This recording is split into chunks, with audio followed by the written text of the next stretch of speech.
Hello everyone, स्वागत है आप सभी का हमारी स्पेशल टारगेट सीरीज जो साइंस को लेकर बनाई गई है।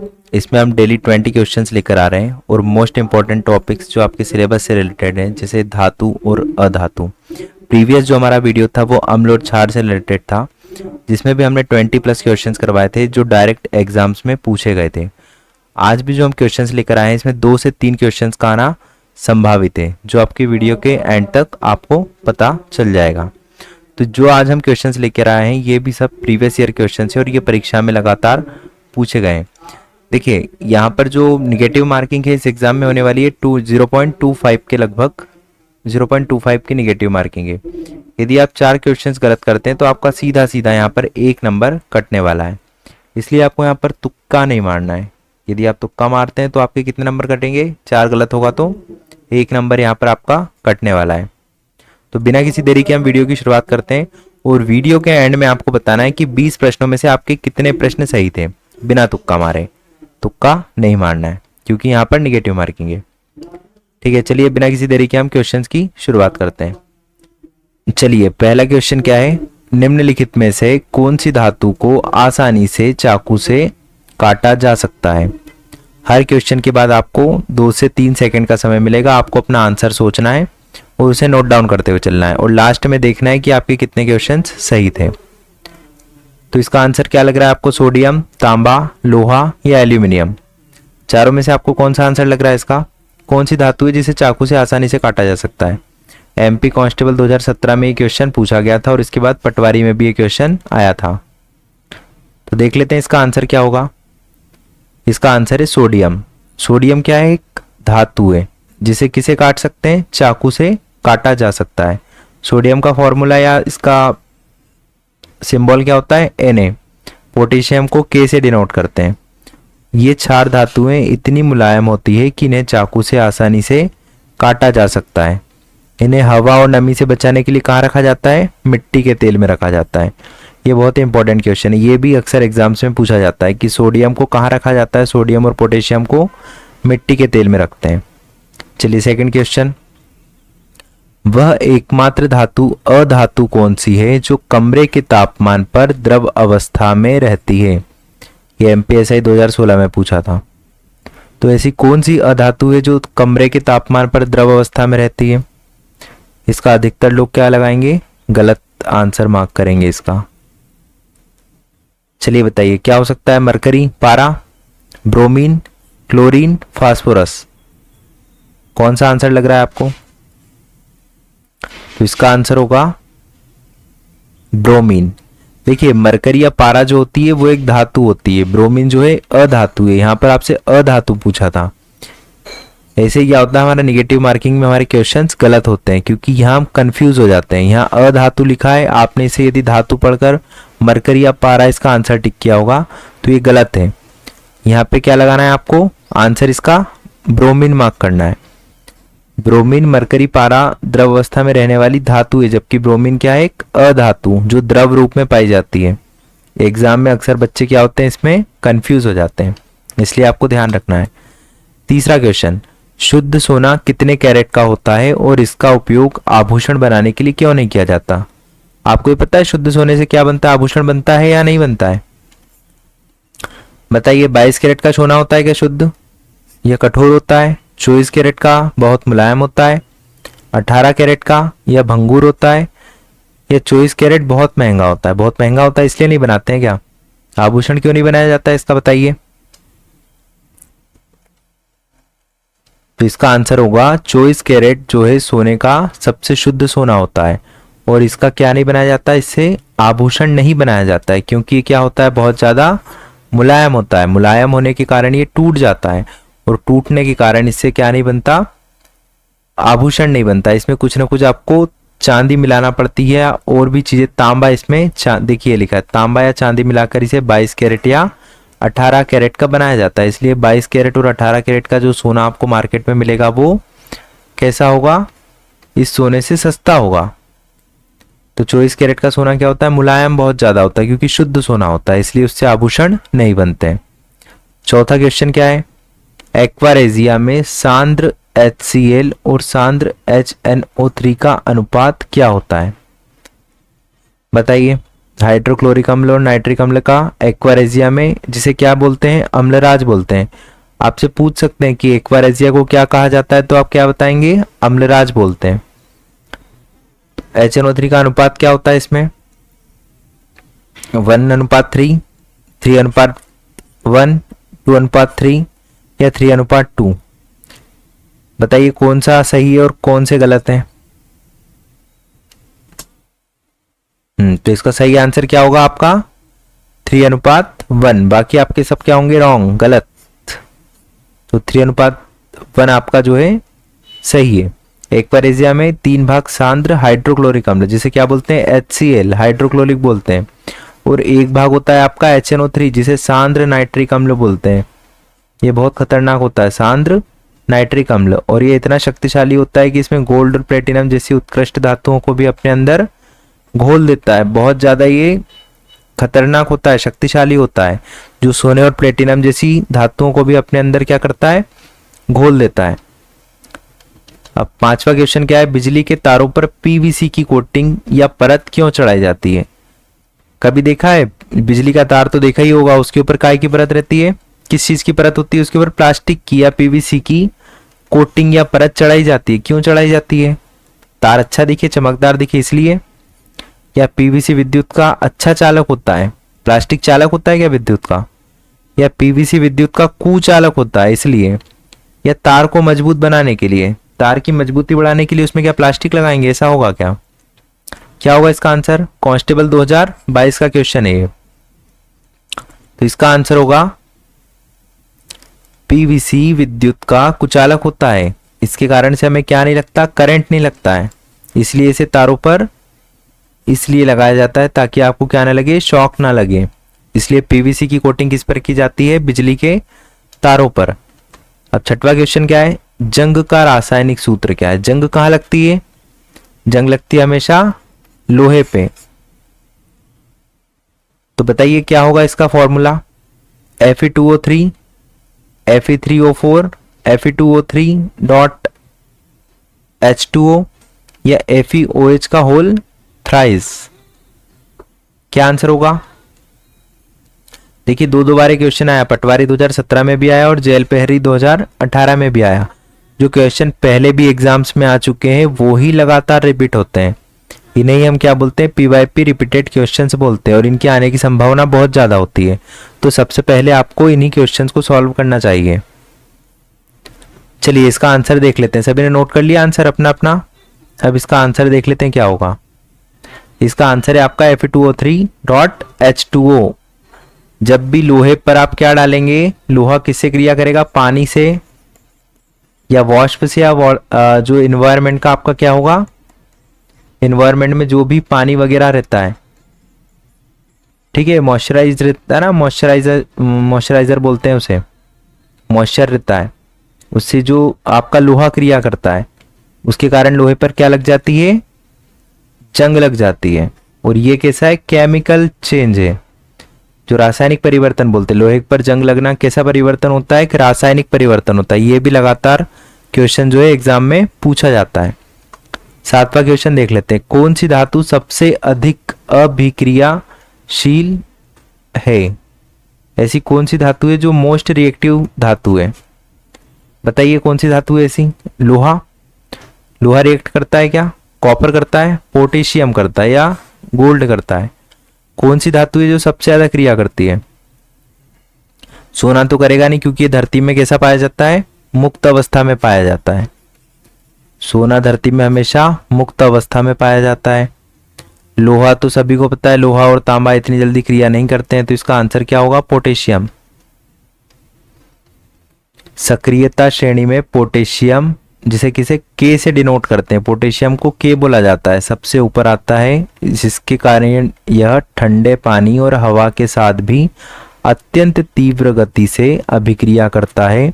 इसके बाद सोडियम का नंबर आता है। पोटेशियम के बाद किसका नंबर आता है, सोडियम का नंबर आता है। तो यहां पर इसका सही आंसर क्या हो जाएगा, पोटेशियम। नेक्स्ट क्वेश्चन है, गैल्वेनाइजेशन की प्रक्रिया में लोहे को जंग से बचाने के लिए किस धातु पर की परत चढ़ाई जाती है। तो देखिए जो आपका लोहा होता है Fe, इस पर आपकी जो परत चढ़ाई जाती है ये कौन सी धातु की होती है और इस प्रक्रिया को क्या बोलते हैं आप? गैल्वेनाइजेशन।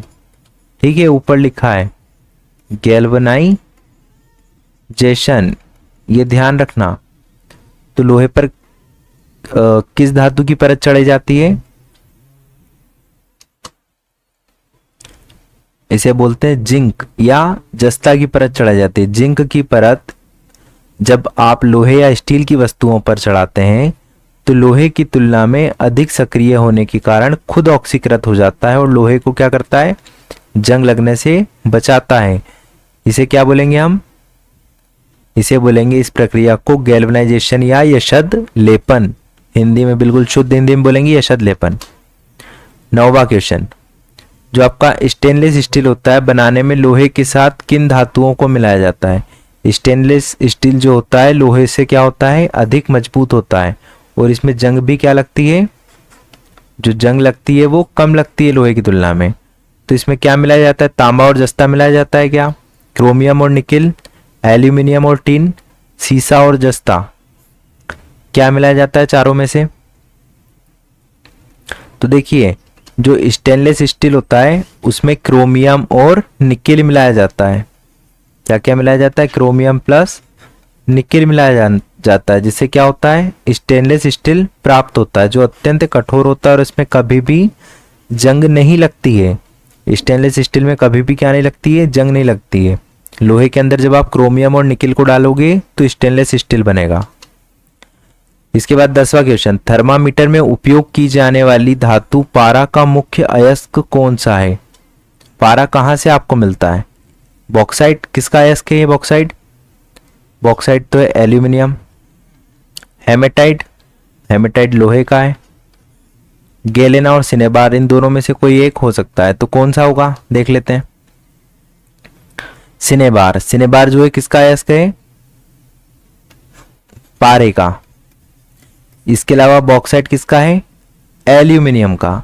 गैलेना किसका है? शीशे का। गैलेना किसका है? शीशे का। शीशे को हम क्या बोलते हैं? लेड बोलते हैं। और हेमेटाइट लोहे का अयस्क, ये तो सभी को पता ही है।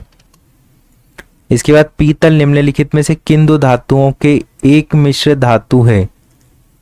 इसकी ट्रिक तो सभी लोग याद करते हैं, तो पीतल का तो सभी को पता ही होगा, सभी ने पढ़ा होगा पिताजी, पिताजी या पिताजी।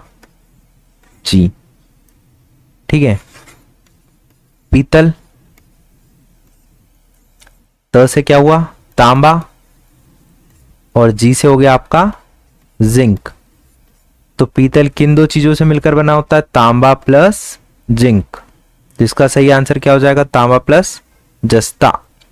जस्ता हिंदी में बोलते हैं, जिंक इंग्लिश में बोलते हैं। लगभग क्या होता है? ये भी आपसे पूछ सकते हैं कि कितना परसेंट तांबा होता है? 70% तांबा प्लस 30% क्या होता है आपका? जिंक होता है। इससे क्या बनता है? इससे आपका बनेगा पीतल। कौन सी अधातु चमकदार होती है जबकि आमतौर पर अधातुओं में चमक नहीं होती है? देखिए, अधातुओं का एक गुण होता है, उसमें क्या होती है? चमक नहीं होती है। लेकिन यहाँ पर एक अपवाद है। एक अपवाद है क्या? अधातु जिसमें क्या हो रही है? चमक हो रही है। जब भी क्वेश्चन एग्जाम में आए तो आपको ये पढ़ना है कि यहाँ पर अधातु लिखा है या धातु लिखा है। अधिकतर लोग यहीं पर क्वेश्चन को क्या कर देते हैं? गलत कर देते हैं।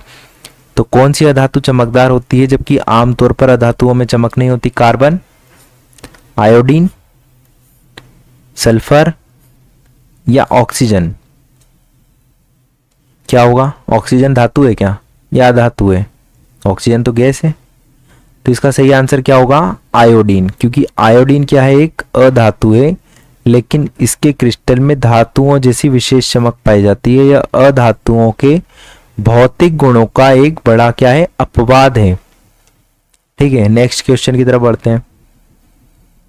13 क्वेश्चन है, एल्यूमिनियम की सतह पर एक मोटी ऑक्साइड की परत बनाने की प्रक्रिया को क्या कहा जाता है? अभी हम किस पर बना रहे थे? लोहे पर।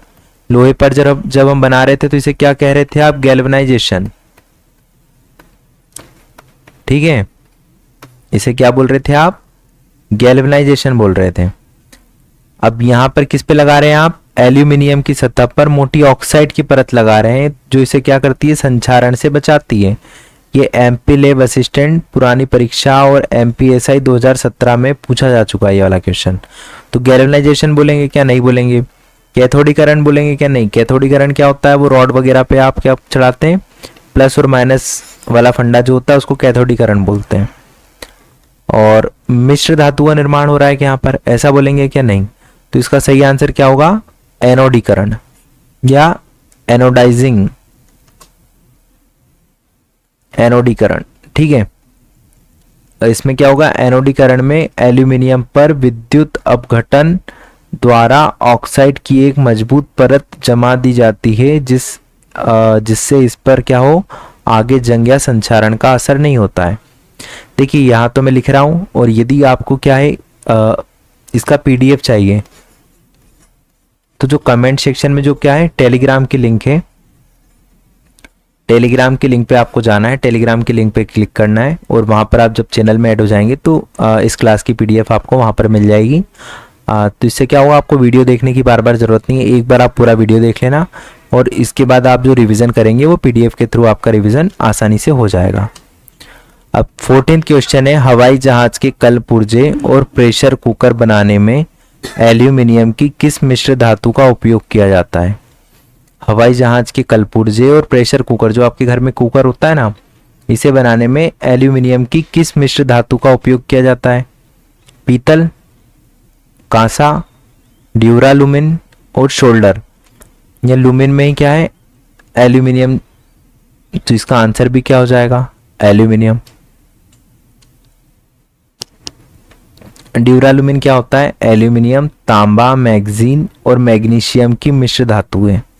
यह लोहे जितनी मजबूत लेकिन वजन में क्या होती है, बहुत हल्की होती है। कुकर अपना हल्का होता है ना, यदि कुकर लोहे का हो तो कितना भारी हो जाएगा, इसलिए इसका यूज कहाँ होता है, विमान उद्योग, एयरप्लेन वगैरह के जो पार्ट्स होते हैं इसको बनाने में किसका यूज होता है, ड्यूरालुमिन का। ये आपसे एग्जाम में पूछ सकते हैं कि हवाई जहाज के जो कलपुर्जे होते हैं या हवाई जहाज के एरोप्लेन के जो पार्ट्स होते हैं उसे बनाने में किस धातु का यूज होता है, तो वहां पे आपका आंसर आएगा ड्यूरालुमिन। 15वां क्वेश्चन, कौन सी अधातु का उपयोग माचिस के निर्माण में मुख्य रूप से किया जाता है। जब आप माचिस की तीली लेते हैं, तीली कैसी होती है, कुछ इस प्रकार से होती है, तो यहां पर क्या होता है कि रेड रेड सा होता है। ठीक है, ये क्या होता है कि रेड रेड सा होता है, तो स्वाभाविक सी बात है, ये क्या होगा, लाल फास्फोरस होगा या सल्फर होगा या सोडियम होगा या सफेद फास्फोरस होगा, कौन सा हो सकता है। देखिए ये क्वेश्चन भी 2 बार आया, एमपी पटवारी में आया है, एमपी कांस्टेबल 2017 में आया है, दोनों में आया है। तो इसका सही आंसर क्या है, लाल फास्फोरस। सुरक्षा माचिस सेफ की तीली पर रगड़ने वाली सतह लाल फास्फोरस का यूज होता है क्योंकि यह सफेद फास्फोरस की तुलना में कम खतरनाक और कम ज्वलनशील होता है। जो व्हाइट फास्फोरस होता है वो क्या होता है, तेजी से ज्वलनशील होता है, इसलिए उसका यूज नहीं करते हैं। यहाँ पर हम किसका यूज करते हैं, लाल फास्फोरस का यूज करते हैं। 16th क्वेश्चन, निम्नलिखित में से कौन सी धातु ठंडे या गर्म पानी के साथ बिल्कुल भी अभिक्रिया नहीं करती लेकिन भाप के साथ अभिक्रिया करती है। ऐसी कौन सी धातु की बात हो रही है, ऐसी कौन सी धातु है जो भाप के साथ या स्टीम के साथ अभिक्रिया करती है। तो क्या आंसर होगा इसका, सोडियम, कैल्शियम, आयरन या पोटेशियम। एमपी जेल प्रहरी 2020 में क्वेश्चन पूछा जा चुका है, बताइए क्या होगा इसका आंसर। तो इसका सही आंसर होगा आपका आयरन या लोहा।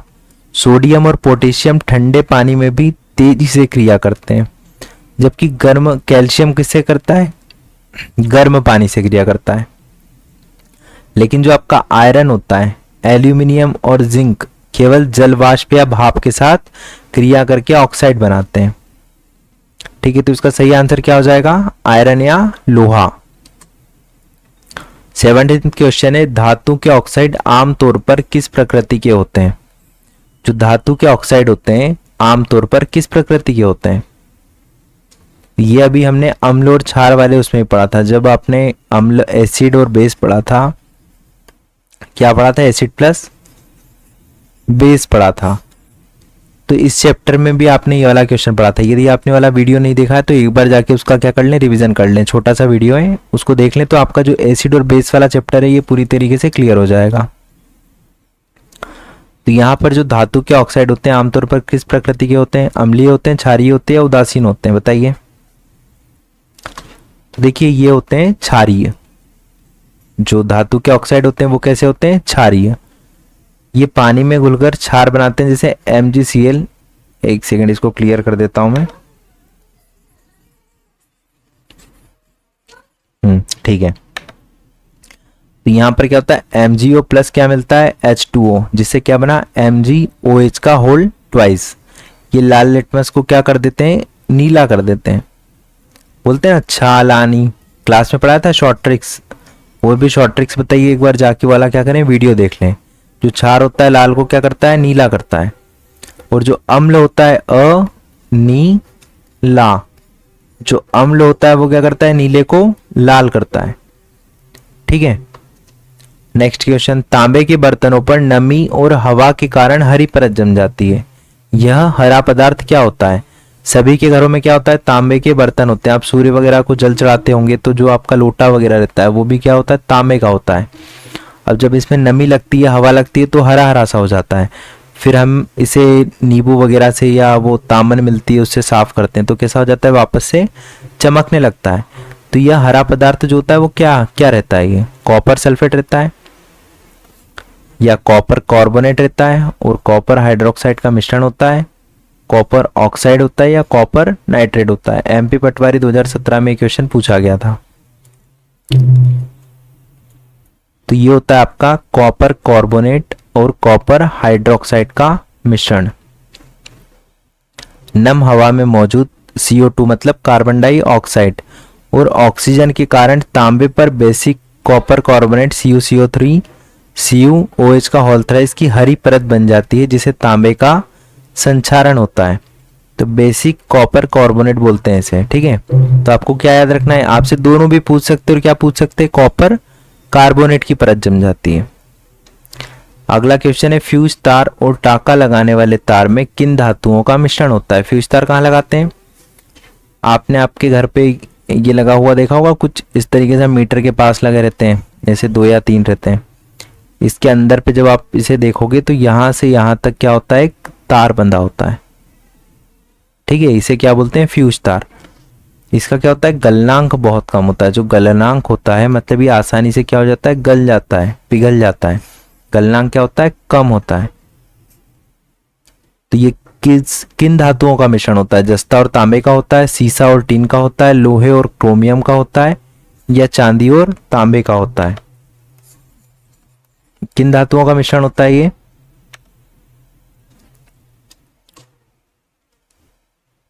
किसका मिश्रण होता है? CT, सीसा और टीन।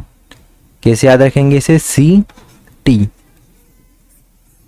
मतलब यदि फ्यूज तार में सीसा और टीन की जगह कोई दूसरी चीज का मिश्रण हो गया तो क्या बच जाएगी भाई? CT बच जाएगी।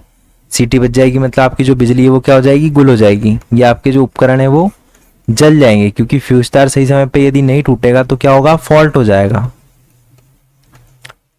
ठीक है। तो इसमें किन दो धातुओं का मिश्रण होता है?